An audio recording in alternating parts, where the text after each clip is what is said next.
Hello, diplomats. I hope you're all doing good and marking yourself safe in the times of a global pandemic. Today, in this video, we are going to discuss the role of governor, the office of governor, and the controversies around it and the importance of that office. The reason behind this video today that we are discussing the role of governor is that we all know that there is clear existing political crisis in the state of Rajasthan. In that case, the role of governor is again in news because of the role played by the governor. For example, Mr. Ashok Gehlot, who is the Chief Minister of Rajasthan, has expressed his opinion about convening the state legislative assembly and has recommended it.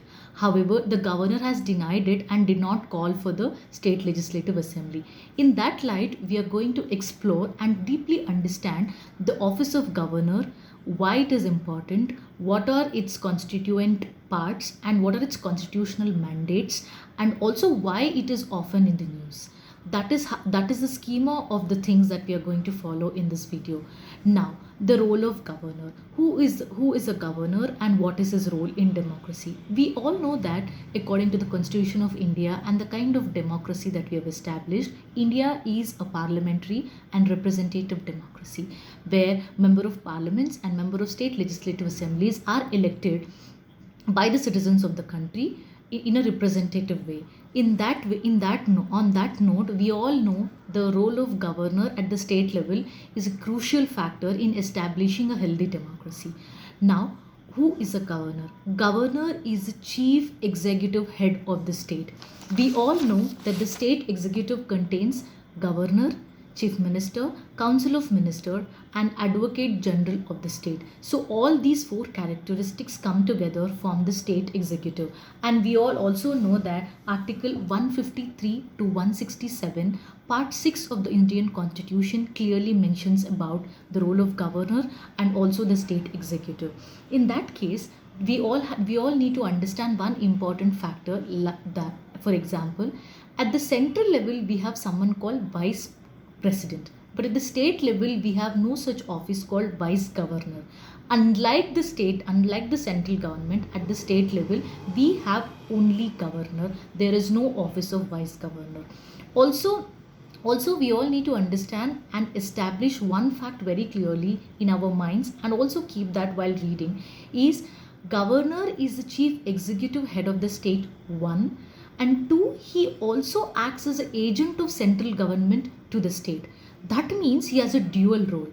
Also, friends, one important thing that we all have to remember is this does not mean that the office of governor is an employment under the central government. It is not. The office of governor is an independent constitutional office established by the Constitution of India. I think this is where something we all have to clearly underline this while reading, that office of governor is an independent constitutional office. That is the reason why that this office of governor has to be guided by two principles. One is impartiality and second is independence. That is the reason why the controversies of various nature keep coming again and again, questioning the independence and impartiality of the office of governor. Now, appointment of the governor. Who appoints the governor? We all know that the President of India appoints the governor by warrant under his hand and seal. The oath of governor is administered by Chief Justice of the state of that particular state whenever the oath ceremony happens. The governor takes the oath to defend and protect the constitution. And apart from this, we all also know that 7th Constitutional Amendment Act of 1956 of Indian Constitution facilitated that the appointment of same person as governor of two states. You keep hearing sometimes that the say one person is acting as governor of two states. There's a person called Nikhail Narsimhan. He served as a joint governor for the two states. One is both Andhra Pradesh, the other one is Telangana, for a very long time. So there are many instances where one person is appointed as the governor of two states. And on that note, also we've established again in the starting of the video that the governor is an independent constitutional office and it is based on Canadian model. It is a very important prelims point that office of governor is a office of governor, and the way it has been done is taken from Canadian model. And two, as a convention that the president consults the CM of that particular state before appointing the governor, because it helps in smooth functioning of the state. Now coming to the terms of the office of governor. Office of governor is in the office for the period of 5 years, and most importantly there are no grounds mentioned in the constitution for the removal of the governor. This is an important point that we all have to underline while studying and also while writing an answer, because this is a potential question that might possibly come. And the next part is there must be a governor in the state. Why there must be a governor is having a governor in the state helps in preventing an interregnum. What is an interregnum? There has to be continuity and there has to be political stability for the smooth functioning of states in every particular state of this country. Hence, the must factor of the office of governor helps in preventing an interregnum. And what powers does governor have? Governor, like the president, has executive powers, financial powers, legislative powers, and judicial powers. And most importantly, unlike the president, the governor does not have diplomatic powers and also emergency powers. This is a star mark point where you have to clearly understand that governor is at the state level, but the president is at the center level. So the governor will not, but naturally not have any diplomatic powers. And most importantly, now as we said, the constitutional provisions of the governor. Article 154 of the Indian Constitution clearly mentions the executive power of the state is in the hands of the governor. And next, Article 163 of the Indian Constitution clearly says Chief Minister and the Council of Ministers will aid and advise the governor in his or her functioning. Article 164 of the Constitution also mentions that Council of Ministers is collectively responsible to the Legislative Assembly of the state. After understanding the governor's role, his or her appointment, his tenure, and also the constitutional mandate, now we are moving to yet another important aspect of the role of governor and the office of governor is why is office of governor in news more than often than we are all expecting. We all know that there are certain controversies happening around the office of governor. So if you look at the office of governor and the controversies attached to it, I would like to personally put them into 3 cases. Case 1 is where office of governor is in news because generally when the election at the state assembly happens, there's a particular party that gets elected or gets the highest number of MLAs, or there's another party which gets the second highest number of MLAs getting elected. In this case, what happens is the governor has to invite the single largest party to form the government. But most often this is not happening. Hence the office of governor is in news and is also highly as taken as controversial, because we assume that when the governor is not inviting the naturally elected single largest party to form the government, the impartiality of the office of the governor is in question. For example, Manipur. When the elections happened in Manipur, the single largest party to form the government was not invited. In the same case, even in Goa in 2017, when the elections happened, the governor did not invite the single largest party to form the government. Similarly, in the case of Karnataka in 2018, the JDS and the Congress coalition has got the highest number of MLAs getting elected to the state legislative assembly. However, they were not invited. Hence, these examples in recent past have always invited certain controversies related to office of governor, and this I would like to put it in case 1. So what happens in this case 1? In case 1 is this is leading, the office of governor is naturally leading that a minority government can form the government. This means that this is actually going against the democratic will of the citizens of that particular state. When the citizens of that particular state are electing XYZ political party, they are expecting that party to be in power. But when the office of governor is acting in a partial way and is not taking an independent decision and is getting succumbed to the pressure of the political parties in the state, it means it is establishing that it is encouraging the minority government which has no confidence of the people. No confidence of the citizens. Hence, this is case 1 kind of a thing why the office of governor is in controversies. Now we are moving to the case 2. Case 2 is a very traditional old model example where the governors are dismissing the governments. The governors are dismissing the elected governments who are already in the office. For example, in 1959, Nambudripad was the chief minister of the Kerala and he formed the government. The governor of that state in 1959 has dismissed the government in that particular year. Similarly, in 1967, West Bengal government was dismissed by the governor. Again in 1984, N.T. Ramarao formed the government in Andhra Pradesh, where for a brief amount of time he was not in the country or in the state for some emergency, and at that point in time, the governor has appointed some other person as a chief minister. So the office of governor and governor is constantly trying to meddle with the existing government and try to destabilize with you by using his or her discretionary powers. This I would like to want to put it in the case 2. Now let's come to the case 3, why office of governor is in news and controversies related to it. Imposing the president rule in that state, we generally call it the president rule.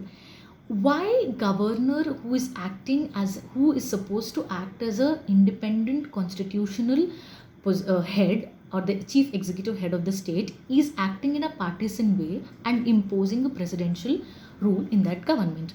If you look at this, and he is imposing, he or her are imposing this presidential rule according to article 356.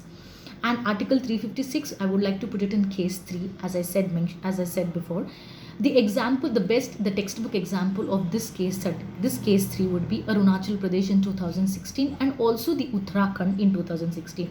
The governments in these two states were already functioning, but the governor of those particular states of Arunachal Pradesh and also Uttarakhand have put the presidential rule in those particular states. In this case, what happened was the Supreme Court of India declared that this presidential rule is unconstitutional. How is it unconstitutional? We will get into that part in the later part of the video. In case of governor of Andhra Pradesh, in case of governor of Arunachal Pradesh, Supreme Court censured governor. It actually censured the governor for humiliating an elected government. So if you look at the news carefully, what happened in Arunachal Pradesh and Uttarakhand in 2016, you would clearly know there is no scope for any kind of emergency to convene there. But however, the governor has provoked a situation and also created a situation where there was a presidential emergency. In that case, Supreme Court has clearly mentioned that is not what it's supposed to do. So these are the kind of case studies that I've said in case 1, case 2, case 3, where Manipur, Arunachal Pradesh, Uttarakhand, Goa, Karnataka, Andhra Pradesh, West Bengal, and also in Kerala, where in all these states you see why the governor's office is constantly in news. One variety I would want to recapitulate again for our convenience so that the next part of the video becomes very easy for all of you to understand is, one case study is the governor is not inviting the single largest party to form the government, is helping the minority parties to form the government. 2 would be dismissing the governments which we generally are not from the political party that he or she belongs. And 3rd category would be irrationally trying to impose presidential rule according to Article 356. These are the 3 kind of cases that I've put for procedural convenience so that we all of us can understand it in a better way. Now, okay, so we all understood that these are the controversies, these are the examples, and this is how the governor has been conducting himself or herself. Now, what are the consequences? What happens if he or she who is appointed as a governor in particular state behaves in this way in a completely partial and completely non-independent way? What are the consequences? The fundamental thing, like in the starting of the video, I've said, as you all know, that we are a parliamentary democracy. Diplomats, you all need to understand one thing is, in a parliamentary representative democracy where India is assuring in the new era of participatory and grassroots democracy, we all need to understand the importance of independent constitutional offices. If independent constitutionally mandated offices are behaving in a partial way, it has a deleterious effects on functioning of democracy. That's the first thing. And second thing, as again and again during the video you might have heard this word like impartial and independence again and again. Why I'm again reiterating the same fact is, impartiality and independence of an office, if it is undermined, it will further marginalize and create disadvantages for the downtrodden, poor, and also the marginalized people of this country. So no independently constitutionally mandated office would want to behave in this way, because it will only create disadvantage to the poor people.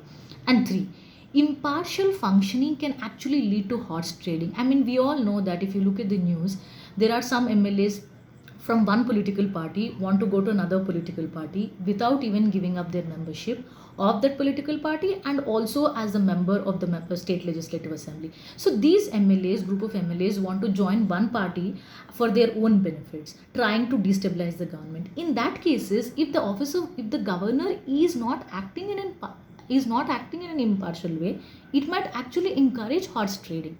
It might actually encourage undemocratic political manipulation.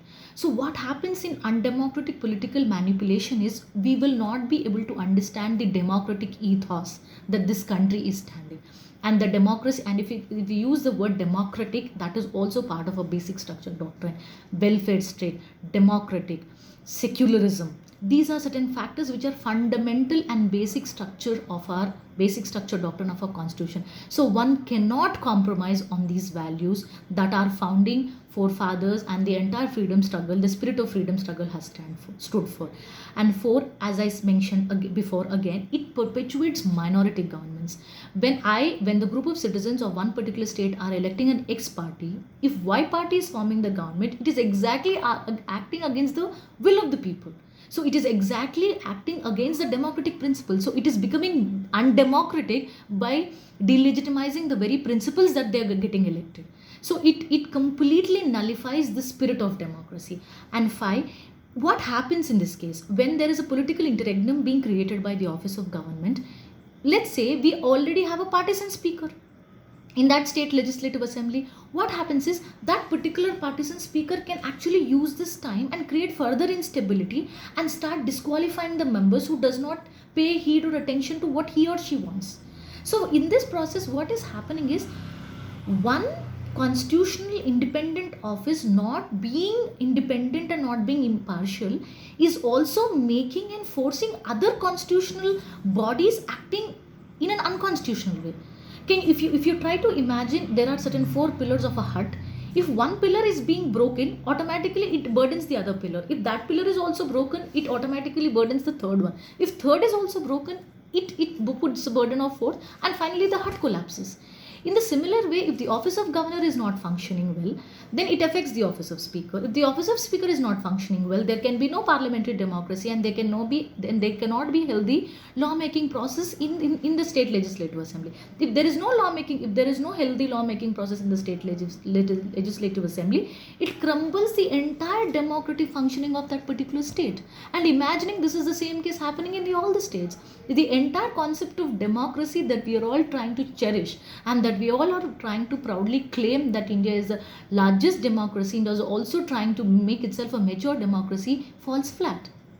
Hence, the role of office of governor should symbolize the highest and the most matured form of democratic ethos. That is, these are the consequences if we don't do that. And now, again, what can be done? So whenever, the advantage of being in a democracy is we have something called separation of powers. We also have independent and interdependence of various institutions and various constitutional bodies. In that case, if there is a problem, we have another body trying to come up. If there's a problem in legislature, we have judiciary. If there's a problem in judiciary, we have executive. So we have institutional and democratic safeguards in order to address such kind of crisis. In that case, now the question is, what should be done, what have been done, and how do we face such kind of political crisis? Is the most famous judgment in 1994 has been S.R. Bommai judgment. It clearly laid limitations on gubernatorial authority, as it made that the decision to dismiss an elected government given by the governor is subject to judicial review. Let's say there is a governor, he or she said out of blue, completely taking an irrational and also a partial decision, saying that this particular government has to be dismissed. What happens in this case? In this case, the judiciary clearly says that it should be under judicial review. There is no second to this process. In the same way, we have something called Shamsher Singh versus State of Punjab. In this judgment, the Supreme Court clearly said the position power of the governor vis-a-vis the Council of Ministers has been dealt extensively. It is a landmark judgment. Even in this judgment, it clearly said what the governor should ought to do, should not ought to do. The third part is Rameshwar Prasad versus Union of India. This is another case where it critically examined the role of governor and extensively referred to Sarkaria Commission. Now we have again called BP Singhal versus Union of India 2019 case, where Supreme Court spoke about the dual role of governor. Now what does this mean? It said the governor is the constitutional head of the state, and two, it is a vital link between the state and the union government. When such an important constitutional office has certain important functions, it cannot afford to behave in a partial way. It cannot afford to behave in a way which might trigger a political crisis in the states. So these are the judgments that we all have been observing over a period of time in order to refer and in order to demand for independence of role of governor. Now we have something called Sarkaria Commission. Sarkaria Commission also again noted that Article 356 has been misutilized and there has been extensive misuse of powers by the office of governor. It said Article 356 by the governors has been misused in 90% of the cases. Then it also said that presidential proclamation should include reasons. Like, we all clearly know that, like, as an individual, one cannot do violence on others. One cannot disturb others. One cannot try, because we inherently naturally have certain rights, certain duties, and certain obligations, and all these are absolutely reasonable.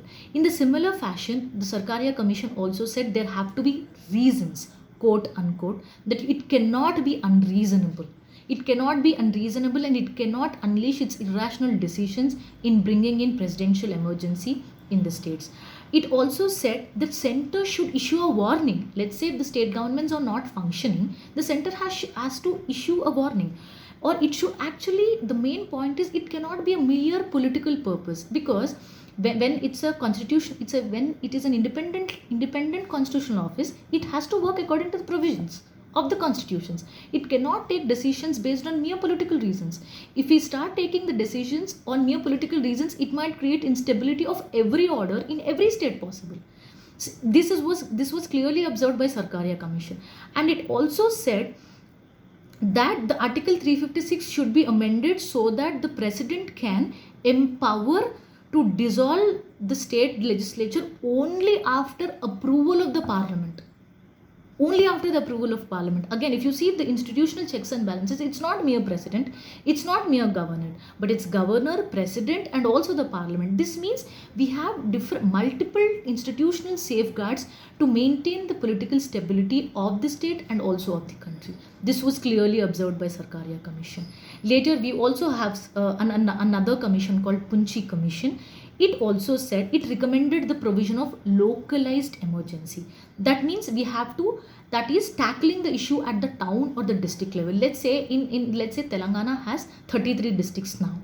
In one particular district, in one particular town, there is some disturbance. The office of governor cannot take that as an example, cannot take that as a political reason and try to impose a presidential emergency there. So in that case, Punchi Commission has recommended this. In the similar fashion, we've also, and in the similar way, we all know that the Constitution, the father of the Constitution of India, Dr. B.R. Ambedkar, has referred the provisions related to the president rule, saying that it is a dead letter of the Constitution.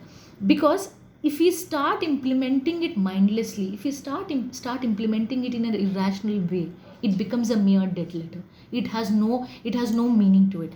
In all these examples, we have clearly tried to establish that the office of governor has to entail the highest levels of impartiality, highest levels of independence, so that it helps in establishing a healthy democracy.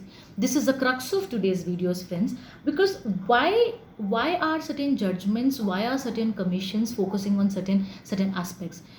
Because these commissions, these judgments have been observing the role of governor, have been observing the controversies around this office and trying to create a harmonious function between the state and also between the center. Hence, the role of governor as an independent constitutionally mandated office has to really help in strengthening the democracy, but not the other ways. Diplomats, this is our today's brief video on the role of governor and the issues related to it. If we have any doubts, if there is any continuation about it, we can consider that and do it in the coming upcoming videos. Thank you very much. Stay safe and take care.